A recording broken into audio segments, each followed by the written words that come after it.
Hi hello ನಮಸ್ತೆ ಎಲ್ಲರಿಗೂ welcome to my YouTube channel RVK ಸ್ಟುಡಿಯೋಸ್ಗೆ ಮತ್ತೊಮ್ಮೆ ಸುಸ್ವಾಗತ. ತುಂಬ ದಿನ ಆದಮೇಲೆ ನಾನು ನನ್ನ ಚಾನಲಲ್ಲಿ ವಿಡಿಯೋ ಮಾಡ್ತಾ ಇದ್ದೀನಿ. ಕಾರಣ ಏನಪ್ಪ ಅಂತಂದರೆ ಬಿಗ್ ಬಾಸ್ ಬಗ್ಗೆ ಅಪ್ಡೇಟ್ಸ್. ನಿಮ್ಮೆಲ್ಲರಿಗೂ ಗೊತ್ತು, ನನ್ನ ಒಂದು ಚಾನಲ್ ಶುರುವಾಗಿದ್ದೆ ಬಿಗ್ ಬಾಸಿಂದ. ಬಿಗ್ ಬಾಸ್ ಸೀಸನ್ 11 ಶುರು ಮಾಡಿದ್ದೆ. ಸೊ ಈಗ ಬಿಗ್ ಬಾಸ್ ಸೀಸನ್ 12 ಬಂದಿತ್ತು. ಈ ಗ್ಯಾಪಲ್ಲೆಲ್ಲೂ ಕೂಡ ನಾನು ವಿಡಿಯೋ ಮಾಡಲ್ಲ ಅಂತ ಕೂಡ ಹೇಳಿದ್ದೆ. ಆದರೂ ಕೂಡ ಗ್ಯಾಪಲ್ಲಿ ಒಂದಷ್ಟು ಸೌಜನ್ಯ ಕೇಸ್ಗಳಾಗಿರ್ಬೋದು, ಒಂದಷ್ಟು ಸೋಷಿಯಲ್ ಅವೇರ್ನೆಸ್ ಕೇಸ್ಗಳಾಗಿರ್ಬೋದು, CCL ಆಗಿರ್ಬೋದು, ಇವೆಲ್ಲದ್ರ ಬಗ್ಗೆ ಒತ್ತಾಯ ಮಾಡಿದ್ರಿಂದ ನಾನು ವಿಡಿಯೋ ಮಾಡಬೇಕಾಗಿ ಬಂತು. ಈಗ ಇವತ್ತು ನಾನು ಮಾತಾಡೋಕ್ಕಿಂತ ಬಂದಿರತಕ್ಕಂಥ ವಿಚಾರ ನಿನ್ನೆಯಿಂದ ಟ್ರೆಂಡಿಂಗಲ್ಲಿ ಇರ್ತಕ್ಕಂಥದ್ದು. ಅಫ್ಕೋರ್ಸ್ ನಿಮ್ಮೆಲ್ಲರಿಗೂ ಗೊತ್ತಿರೋದು. ನಾನು ಅದನ್ನೇನು ಸರ್ಪ್ರೈಸ್ ಆಗಿ ಟ್ವಿಸ್ಟ್ ಕೊಟ್ಟು ಹೇಳೋವಂಥ ಅವಶ್ಯಕತೆ ಇಲ್ಲ. ಎಳ್ದು ಕೊನೆಯವರೆಗೂ ಹೇಳೋವಂಥ ಅವಶ್ಯಕತೆ ಇಲ್ಲ. ಬಿಗ್ ಬಾಸ್ ಸೀಸನ್ 12 ಕನ್ನಡ ಇದನ್ನು ಹೋಸ್ಟ್ ಮಾಡೋದಕ್ಕೆ ವಾಪಸ್ ನಮ್ಮ ಕಿಚ್ಚ ಸುದೀಪ್ ಸರ್ ಬರ್ತಾ ಇದ್ದಾರೆ. ಈ ಒಂದು ವಿಚಾರದ ಬಗ್ಗೆ ಮಾತಾಡಬೇಕಂತ ಅನ್ನಿಸ್ತು. ಯಾಕೆ ಅಂತಂದರೆ ಬಿಗ್ ಬಾಸ್ಗೂ ನನಗೂ ತುಂಬಾ ನಂಟಿದೆ. ನನ್ನ ಒಂದು ಪ್ರೊಫೈಲ್ ಬಿಲ್ಡ್ ಆಗಿದ್ದೆ ಬಿಗ್ ಬಾಸ್ ಸೀಸನ್ 11ಇಂದ. ನಾನು ಇಲ್ಲಿಗೆ ಎಕ್ಸಾಕ್ಟಾಗಿ ಒಂದು 6 ಮಂತ್ಸ್ ಬ್ಯಾಕ್, ಒಂದು ಡಿಸೆಂಬರ್ ಟೈಮಲ್ಲೇನೋ ನಾನು ಬಿಗ್ ಬಾಸ್ ಬಗ್ಗೆ ವಿಡಿಯೋ ಮಾಡಿದಾಗ ಎಲ್ಲರೂ ಕೂಡ ಸಪೋರ್ಟ್ ಮಾಡಿ ನನ್ನ ಒಂದು ಚಾನಲ್ ಗ್ರೋ ಅಪ್ ಆಗೋದಕ್ಕೆ ಸ್ವಲ್ಪ ಹೆಲ್ಪ್ ಮಾಡಿದ್ರಿ. ಆ ಟೈಮಲ್ಲೇ ಇಮಿಡಿಯೇಟಾಗಿ ನನ್ನ ಒಂದು ಚಾನಲ್ ಮೊನಿಟೈಸೇಷನ್ ಕೂಡ ಆಯಿತು. 1 ಮಂತಲ್ಲೇ ಆಲ್ಮೋಸ್ಟ್ ಪ್ರೊಸೆಸ್ ಎಲ್ಲ ಕಂಪ್ಲೀಟ್ ಆಗೋ ರೇಂಜಲ್ಲಿ ಸಪೋರ್ಟ್ ಮಾಡಿದ್ರಿ. ಅದು ಒಂದು ಬಿಗ್ ಬಾಸ್ ಸೀಸನ್ 11ಇಂದ.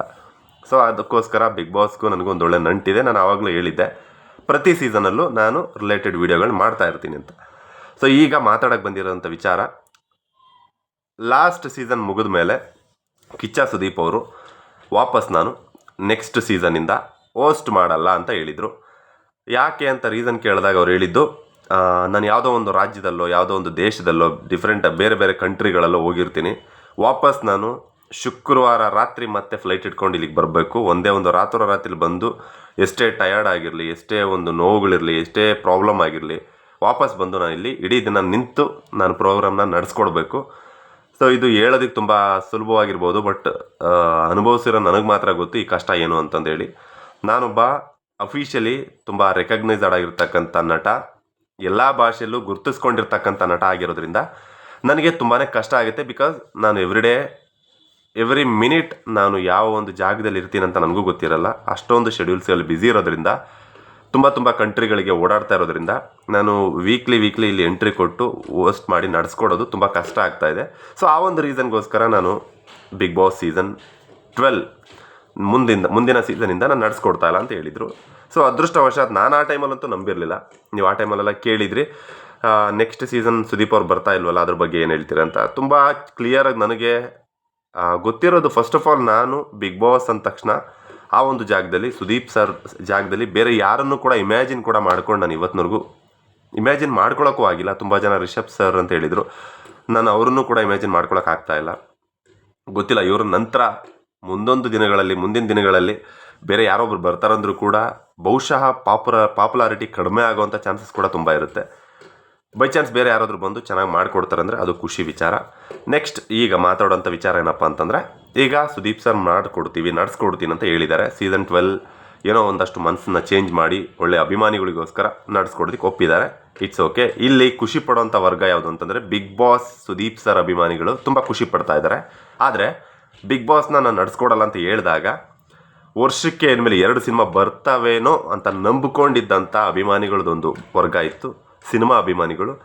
ಸೊ ಅವರು ಡಿಸಪಾಯಿಂಟ್ ಆದರು. ಯಾಕೆ ಅಂತಂದರೆ ಬಿಗ್ ಬಾಸ್ ಬಂತು ಅಂದರೆ ಡೆಫಿನೆಟ್ಲಿ ಆ ಒಂದು ಬಿಗ್ ಬಾಸ್ ಮುಗಿಯೋವರೆಗೂ ಸುದೀಪ್ ಸರ್ ಯಾವ ಒಂದು ಸಿನಿಮಾ ರಿಲೀಸ್ ಆಗಲ್ಲ. ಸೊ ಹಾಗಾಗಿ ನಮಗೆ ಚೊಂಬೆ ಇನ್ಮೇಲೆ ಮುಗೀತು. ಬಿಗ್ ಬಾಸ್ ಮುಗಿಯೋವರೆಗೂ ಅದು ಡಿಸೆಂಬರ್ ಆಗುತ್ತೋ, ಜನವರಿ ಆಗುತ್ತೋ, ಫೆಬ್ರವರಿ ಆಗುತ್ತೋ, ಅಲ್ಲಿವರೆಗೂ ನಾವು ಮತ್ತೆ ಅವ್ರನ್ನ ಸಿನಿಮಾ ತೆರೆ ಮೇಲೆ ನೋಡೋಕ್ಕಾಗಲ್ಲ ಅನ್ನೋದೊಂದು ಬೇಜಾರಿರ್ತಕ್ಕಂಥ ಒಂದು ಫ್ಯಾನ್ ಬೇಸ್ ಕೂಡ ಒಂದು ಕಡೆ.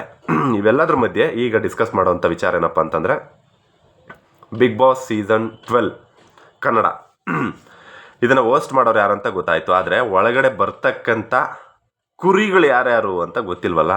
ಸೊ ಈ ಕುರಿಗಳ ಹೆಸರುಗಳಲ್ಲಿ ಒಂದಷ್ಟು ಜನರ ಹೆಸರು ಓಡಾಡ್ತಾ ಇದೆ. ಯಾರ್ಯಾರು ಹೆಸರು ನಾನು ಕೇಳಿದ್ದು, ನಾನು ಜಸ್ಟ್ ಗಾಸಿಪ್ಸಲ್ಲಿ, ಟ್ರೋಲ್ ಪೇಜ್ಗಳಲ್ಲಿ ಯಾರ್ಯಾರು ಬರ್ಬೋದು ಅಂತ ಆಡಿಯನ್ಸ್ ಮತ್ತು ಟ್ರೋಲ್ ಪೇಜ್ ಅವರು, ಹೊರಗಡೆ ಸೊಸೈಟಿ, ಹೊರಗಡೆ ಇರ್ತಕ್ಕಂಥ ಸೋಷಿಯಲ್ ಅವರು ಯಾರ್ಯಾರನ್ನ ಇವ್ರು ಬಂದರೆ ಚೆನ್ನಾಗಿರುತ್ತೆ, ಇವ್ರು ಬರ್ಬೋದೇನೋ ಅಂತ ಯಾರ್ಯಾರನ್ನ ಲೀಸ್ಟ್ ಮಾಡಿದ್ದಾರೆ, ಆ ಒಂದು ಹೆಸರುಗಳನ್ನ ನಾನು ಕೇಳಿದ್ದನ್ನು ಹೇಳ್ತಾ ಇದ್ದೀನಿ. ಸೊ ಈ ಒಂದು ಲೀಸ್ಟಲ್ಲಿ ಬಂದಿರತಕ್ಕಂಥ ಹೆಸರುಗಳು ಯಾರ್ಯಾವುದು ಅಂತಂದರೆ, ಅಫ್ಕೋರ್ಸ್ ಡಾಕ್ಟರ್ ಬ್ರೋ ಇವರ ಹೆಸರು ಪ್ರತಿ ಸೀಸನಲ್ಲಿ ಬರ್ತಾನೆ ಇರುತ್ತೆ. ಸೊ ಈ ವ್ಯಕ್ತಿ ಬಂದರೂ ತಪ್ಪಿಲ್ಲ. ಬರಬೇಕು ಅಂತ ನಾನು ಕೂಡ ಬೇಡ್ಕೋತೀನಿ. ಬರಲಿ, ಖುಷಿ. ಎರಡನೇದಾಗಿ ಅನು ಅಕ್ಕ ಕನ್ನಡತಿ, ಅವರ ಹೆಸರು ಶ್ಯೂರ್ ಅವರು ಕೂಡ ಬರಲಿ. ಬಂದರೆ ಒಳ್ಳೆಯದು, ಒಳ್ಳೆ ಮೆಸೇಜಸ್ ಇರುತ್ತೆ, ಇಟ್ಸ್ ಓಕೆ, ಒಳ್ಳೆ ಮಾದರಿ ಆಗುತ್ತೆ. ಬರಲಿ, ಖುಷಿ, ತೊಂದರೆ ಇಲ್ಲ. ಈಗ ಪ್ರತಿ ಸಲ ಒಂದು ಬಿಗ್ ಬಾಸಲ್ಲಿ ನಾವು ನೋಡಿದಾಗೆ ಇವತ್ತಿಗೆ 11 ಸೀಸನ್ಸ್ ಮುಗಿದೋಯ್ತು.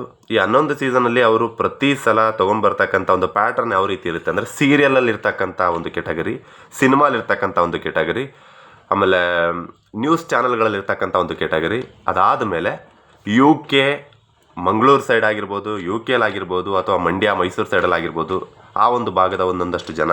ಬಿಕಾಸ್ ಯಾಕೆ ಅಂತಂದರೆ ಇಡೀ ಕರ್ನಾಟಕ ನೋಡಬೇಕಲ್ಲ, ಅದಕ್ಕೋಸ್ಕರ ಮಂಗಳೂರಿಂದ ಒಂದು, ಉತ್ತರ ಕರ್ನಾಟಕದಿಂದ ಒಂದು, ಮೈಸೂರು ಮಂಡ್ಯ ಕಡೆಯಿಂದ ಒಂದು, ಕೋಲಾರ ಕಡೆಯಿಂದ ಒಂದು, ಬೆಂಗಳೂರಿಂದ ಒಂದು ಉಳಿದಿದ್ದು, ಆಮೇಲೆ ಈ ಪ್ರಿಡಿಕ್ಷನ್ ಹೇಳ್ತಕ್ಕಂಥ ಜ್ಯೋತಿಷಿಗಳಾಗಿರ್ಬೋದು, ಅವ್ರ ಗ್ರೂಪಲ್ಲಿ ಒಬ್ಬರು, ಆಮೇಲೆ ಸೀರಿಯಲಲ್ಲಿ, ನೆಕ್ಸ್ಟ್ ಸಿನಿಮಾದಲ್ಲಿ. ಈ ಸೀರಿಯಲ್ ಸಿನಿಮಾಗಳಲ್ಲಿ ಯಾರಿಗೆ ಕೆಲಸ ಇರಲ್ವಲ್ಲ, ಮುಂಚೆ ಪಾಪ್ಯುಲರ್ ಇದ್ದರು, ಈಗ ಪಾಪ್ಯುಲರ್ ಇಲ್ಲ. ಬಿಕಾಸ್ ಇವಾಗಲೂ ಟ್ರೆಂಡಲ್ಲಿರೋರನ್ನ ತೊಗೊಂಡ್ಬಂದು 3 ತಿಂಗಳು ಕಟ್ ಹಾಕೋದಕ್ಕೆ ಆಗಲ್ಲ. ಕಟ್ ಹಾಕ್ತಾರೆ ಅಂತಂದರೆ ಅದಕ್ಕೆ ಅವರು ಕೂಡ ರೆಡಿ ಇರಲ್ಲ.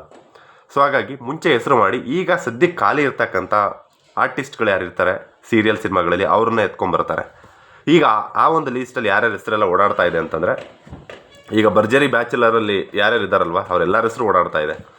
ಬಿಗ್ ಬಾಸ್ಗೆ ಬರದೇ ಇರೋವಂಥವ್ರು, ಈ ಬುಲೆಟ್ ಆಗಿರ್ಬೋದು, ಆಮೇಲೆ ಪ್ರತಾಪ್ ಆಗಿರ್ಬೋದು, ಇವ್ರುಗಳ್ನ ಬಿಟ್ಟು ಇನ್ನು ಮಿಕ್ಕಿದವ್ರು ಯಾರ್ಯಾರಿದ್ದಾರೆ, ಆ ಲೇಡೀಸು, ಅವರೆಲ್ಲರದ್ದು ಹೆಸರು ಕೂಡ, ಸುಕೃತ ಆಗಿರ್ಬೋದು, ಇವರೆಲ್ಲರ ಹೆಸರು ಕೂಡ ಓಡಾಡ್ತಾ ಇದೆ.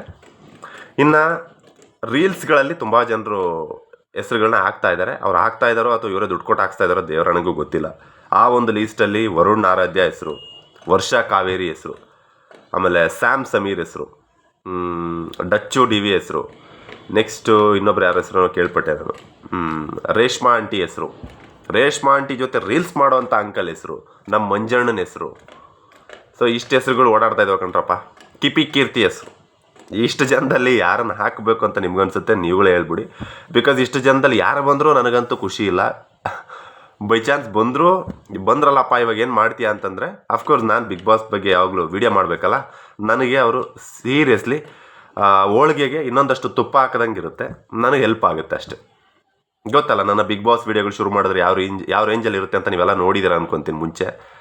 ಯಾವ ರೀತಿ ಎಲ್ಲ ನಾನು ಲಾಸ್ಟ್ ಸೀಸನಲ್ಲಿ ಭವ್ಯ ಅವ್ರನ್ನ ಕಾಲು ಎಳೆದಿದ್ದಾಗಿರ್ಬೋದು, ಮಂಜಣ್ಣನ ಕಾಲು ಎಳೆದಿದ್ದಾಗಿರ್ಬೋದು, ಗೌತಮಿ ಅವ್ರ ಕಾಲು ಎಳೆದಿದ್ದು, ರಜತ್ ಅವ್ರ ಕಾಲು ಎಳೆದಿದ್ದು. ಸೊ ನನಗೆ ಹೋಳಿಗೆಗೆ ಫ್ರೀಯಾಗಿ ತುಪ್ಪ ಹಾಕ್ಕೊಟ್ಟಂಗೆ ಇರುತ್ತೆ. ಸೊ ನನಗಿನ್ನೂ ಹೆಲ್ಪ್ ಆಗುತ್ತೆ ಅಷ್ಟೇ. ಇಷ್ಟು ಜನದಲ್ಲಿ ನಿಮಗೆ ಯಾರು ಬರಬೇಕು ಅಂತ ಅನಿಸುತ್ತೆ, ಅಥವಾ ಇವ್ರನ್ನ ಹೊರತುಪಡಿಸಿ ಯಾರ್ಯಾರು ಬರಬೇಕು ಅಂತ ಅನಿಸುತ್ತೆ, ಅವ್ರನ್ನೆಲ್ಲ ನೀವು ಕಮೆಂಟಲ್ಲಿ ತಿಳಿಸ್ಬೋದು. ಈ ಸಲ ಬಿಗ್ ಬಾಸ್ ಸೀಸನ್ 12 ಕನ್ನಡ ತುಂಬ ಭರ್ಜರಿಯಾಗಿರುತ್ತೆ. ಇನ್ನೇನು ಸದ್ಯದಲ್ಲೇ ಅದ್ರ ಬಗ್ಗೆ ಒಂದು ಅಪ್ಡೇಟ್ಸ್ ಬರ್ಬೋದು. ನೆಕ್ಸ್ಟ್ ಯಾವಾಗಿಂದ ಶುರು ಆಗುತ್ತೆ, ಯಾರ್ಯಾರೆಲ್ಲ ಇರ್ತಾರೆ ಅಂತ ಸದ್ಯದಲ್ಲೇ ಸ್ಟೆಪ್ ಬೈ ಸ್ಟೆಪ್ ಅಪ್ಡೇಟ್ಸ್ಗಳು ಬರ್ತಾ ಹೋಗುತ್ತೆ. ಆ ಅಪ್ಡೇಟ್ಸ್ಗಳನ್ನ ನಾನು ರೆಗ್ಯುಲರಾಗಿ ನಿಮಗೆಲ್ಲ ಗೊತ್ತಿರೋ ಹಾಗೆ ನಾನು ಬಿಗ್ ಬಾಸ್ ವಿಚಾರದಲ್ಲಿ ರೆಗ್ಯುಲರಾಗಿ ಯಾವತ್ತಿದ್ರೂ ಕೂಡ ಟಚ್ಚಲ್ಲಿ ಇರ್ತೀನಿ ಅಂತ ನಾನು ಫಸ್ಟ್ ಸೀಸನಲ್ಲೇ ಹೇಳಿದ್ದೆ, ಸೀಸನ್ 12ಅಲ್ಲಿ. ಸೊ ಹಾಗಾಗಿ ಬಿಗ್ ಬಾಸ್ ಸೀಸನ್ 12 ಯಾವುದೇ ಅಪ್ಡೇಟ್ಸ್ ಬಂದರೂ ಕೂಡ ನಾನು ಕೊಡ್ತಾ ಹೋಗ್ತೀನಿ. ಈಗ ಸದ್ಯಕ್ಕೆ ಸುದೀಪ್ ಸರ್ ಮಾಡ್ತಾರನ್ನೋ ಅಪ್ಡೇಟ್ಸ್ ಬಂದಿದೆ. ನೆಕ್ಸ್ಟು ಯಾರ್ಯಾರೆಲ್ಲ ಒಳಗಡೆ ಕುರಿಗಳಾಗಿ ಹೋಗ್ತಾ ಇದ್ದಾರೆ, ಆ ಒಂದು ಗಾಸಿಪ್ ಓಡಾಡ್ತಾ ಇತ್ತು, ಅದ್ರ ಬಗ್ಗೆ ಜಸ್ಟ್ ಚರ್ಚೆ ಮಾಡಿದೆ. ಈ ಒಂದು ವಿಚಾರದಲ್ಲಿ ನಿಮಗೆ ಯಾರು ಹೋದರೆ ಬೆಟ್ರು ಅಂತ ಅನಿಸುತ್ತೆ, ಈಗ ಓಡಾಡ್ತಾ ಇರ್ತಕ್ಕಂಥ ಹೆಸರುಗಳಲ್ಲಿ ಇವ್ರುಗಳ ಬಗ್ಗೆ ನಿಮ್ಗೆ ಅನಿಸುತ್ತೆ, ಇದನ್ನೆಲ್ಲ ಕಮೆಂಟಲ್ಲಿ ತಿಳಿಸಿ. ಇಲ್ಲಿಗೆ ಒಂದು ವಿಡಿಯೋನ ಮುಗಿಸ್ತಾ ಇದ್ದೀನಿ. ಮತ್ತೆ ಸೀಸನ್ 12 ಬಗ್ಗೆ ಏನಾದರೂ ಹೊಸ ವಿಷಯಗಳು ಸಿಕ್ಕಿದ್ರೆ ದೇವರಾಣೆಗೂ ತೊಗೊಂಡು ಮುಂದೆ ಬರ್ತೀನಿ. ಗೊತ್ತಲ್ಲ, ಅಲ್ಲಿವರೆಗೂ ನನ್ನ RVK ಸ್ಟುಡಿಯೋಸ್ ನನ್ನ ಚಾನಲ್ನ ಸಬ್ಸ್ಕ್ರೈಬ್ ಮಾಡ್ಕೊಂಡು ಕಾಯ್ತಾ ಇರಿ. ತಲೆ ಕೆಡಿಸ್ಕೊಬೇಡಿ, ನನ್ನ ಚಾನಲಲ್ಲಿ ಬಿಗ್ ಬಾಸ್ ರಿಲೇಟೆಡಲ್ಲಿ ಯಾವತ್ತೂ ಕೂಡ ಮೋಸ ಆಗಿಲ್ಲ. ಡೆಫಿನೆಟ್ಲಿ ಒಂದು ಒಳ್ಳೆ ಮಾಹಿತಿಗಳನ್ನ ನಾನು ಯಾವತ್ತೂ ಬಿಗ್ ಬಾಸ್ ಬಗ್ಗೆ ಕೊಡೋದ್ರಲ್ಲಿ ನಾನು ತಪ್ಪಿಸಿಲ್ಲ. ಹಾಗಾಗಿ ದಯವಿಟ್ಟು ಸಬ್ಸ್ಕ್ರೈಬ್ ಮಾಡ್ಕೊಳ್ಳಿ. ವಿಡಿಯೋ ಇಷ್ಟ ಆದರೆ ಲೈಕ್ ಮಾಡಿ, ಶೇರ್ ಮಾಡಿ. ಆದಷ್ಟು ಬೇಗ ಮತ್ತೆ ಬರ್ತೀನಿ, ಕಾಯ್ತಾ ಇರಿ. Love you all.